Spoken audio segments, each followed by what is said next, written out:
இது மகிமை நேரம். அன்பானவர்களே, பரிசுத்த தேவனாம் ஆண்டவரின் நாமத்தில் உங்களுக்கு என் அன்பின் வாழ்த்துக்கள்.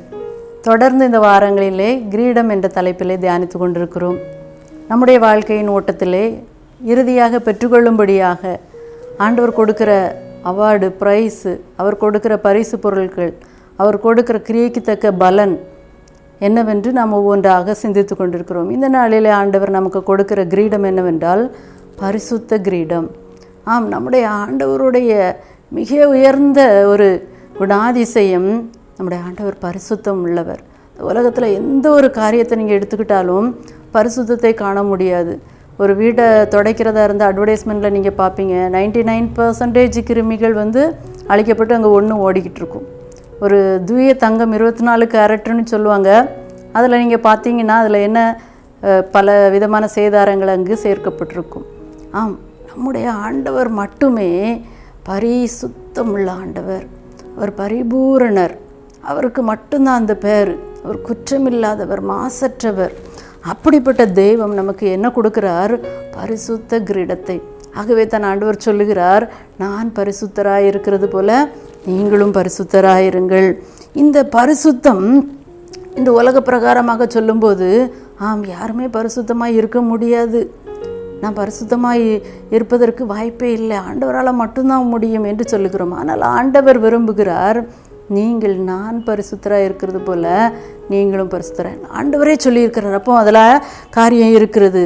இந்த பரிசுத்த கிரீடம் இந்த வேதத்தில் பார்க்கிறோம். யாத்திராகமம் 39:30 இவ்வாறு சொல்லுகிறது, பரிசுத்த கிரீடத்தின் பட்டயத்தையும் பசும்பொன்னினாலே பண்ணி கர்த்தருக்கு பரிசுத்தம் என்னும் எழுத்துக்களை அதில் முத்திரை வெட்டாக வெட்டி. அதாவது பரிசுத்தம் என்னும் கிரீடத்தை ஆண்டவர் முதலாவது யாருக்கு கொடுத்தார்?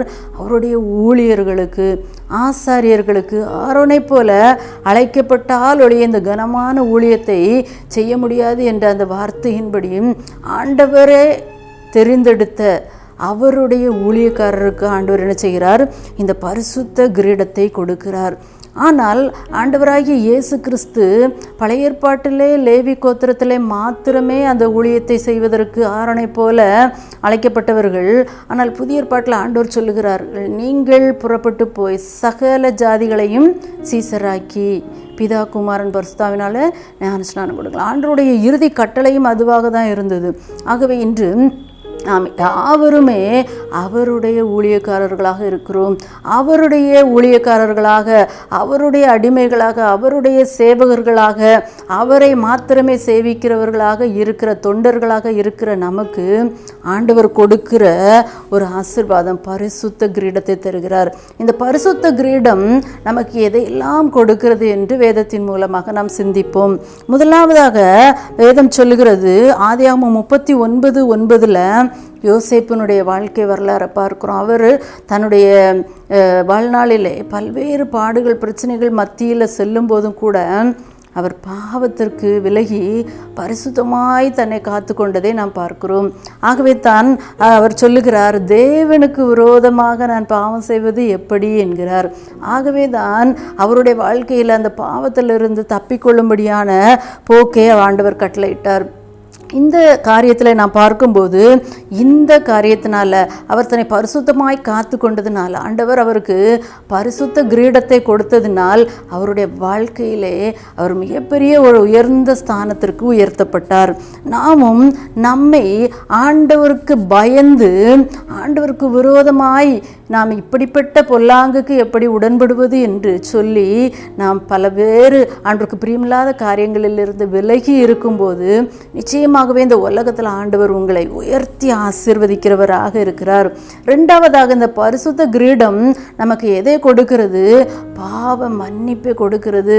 ஆண்டவர் பாவத்தை பார்க்காத சுத்த கணர் என்று வேதம் சொல்லுகிறது. ஆம், நாம் நம்முடைய பாவத்துக்குள்ளாக இருக்கும்போது ஆண்டவர் நம்மோடு நெருங்கி இருக்க முடியாது.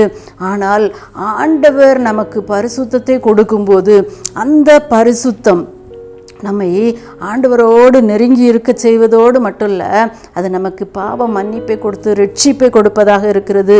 2 சாமுவேல் 12:13 இவ்வாறு பார்க்கிறோம். அப்பொழுது தாவீது நாத்தானிடத்தில், நான் கர்த்தருக்கு விரோதமாக பாவம் செய்தேன். பிரியமானவர்களே, நம்முடைய பாவம் யாருக்கு விரோதமாக இருக்கிறது? கர்த்தருக்கு விரோதமாக இருக்கிறது. அப்படி சொல்லும்போது நாத்தான் சொல்றாரு தாவீதை நோக்கி, நீ சாகாதபடிக்கு கர்த்தர் உன் பாவம் நீங்க செய்தார், நீ சாகாதபடிக்கு. பிரியமானவர்களே, நாம் ஒவ்வொருவரும் அழிவில்லாத வாழ்வை பெறும்படி நம்முடைய பாவங்களை மன்னிப்பதற்காக இயேசு கிறிஸ்து இந்த உலகத்தில் வந்திருக்கிறார்.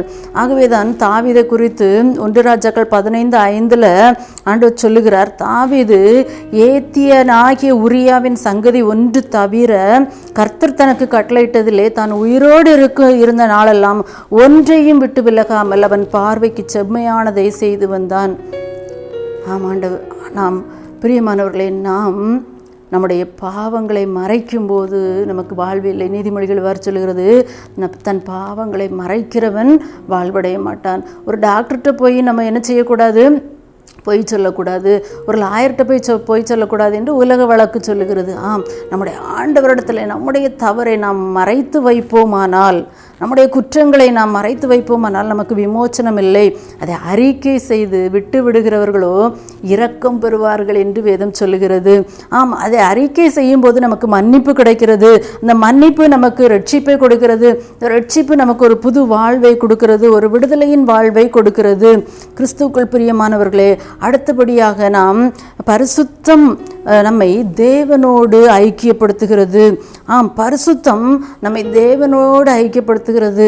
ஆண்டவர் சொல்லுகிறார், நீங்களே அந்த ஆலயம், ஆண்டவர் தங்கும் வாசஸ்தலம். ஆண்டவர் நம்மோடு ஐக்கியப்படும்படியாக, நம்முடைய இருதயத்தை பரிசுத்தப்படுத்தப்படும்படியாக ஆண்டவர் நம்மை விரும்புகிறார். ஆகவே தான் யாத்திராகமம் 39:30 ஆரோனுக்கு பரிசுத்த கிரீடத்தை கொடுக்கும்போது அவரை தனியாக வேறு பிரிக்கிறார். இவர்கள் என் ஆசாரியர்கள். அப்போது ஊழியம் செய்வதற்கு அவரை பரிசுத்தப்படுத்துகிறார், வேறு பிரிக்கிறார். மகா பரிசுத்த ஸ்தலத்திற்கு செல்ல வேண்டுமானால் தலையில் பரிசுத்த கிரீடம் எடுத்து செல்ல வேண்டும், தரித்து செல்ல வேண்டும். மகா பரிசுத்தரை நாம் காண பரிசுத்த அலங்காரத்துடன் செல்ல வேண்டும். பல ஆலயங்களில் நீங்கள் பார்த்துருப்பீங்க, பரிசுத்த அலங்காரத்தோடு கர்த்தரை தொழுது கொள்ளுங்கள்.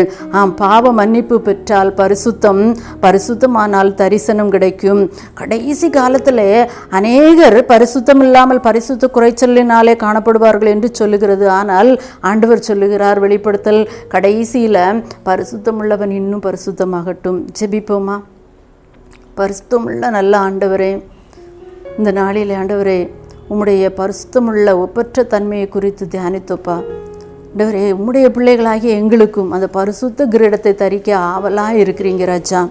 ஆண்டவரே, நாங்கள் இந்த பரிசுத்தமுள்ள ஆண்டவரை தரிசிக்க எங்களுடைய வாழ்க்கையில் ஆண்டவரே பாவங்களை விட்டு விலகி, பாவங்களை அறிக்கையிட்டு ரட்சிப்பை பெற்றுக்கொண்டு மோட ஐக்கியம் உள்ளவர்களாக ஆண்டவரை இறுதி வரை நிலைத்திருக்க எங்களுக்கு உதவி செய்யுங்க. மீட்பர் இயேசுவின் மூலம் தாழ்மையோடு கேட்கிறோம் நல்ல பிதாவே, ஆமேன்.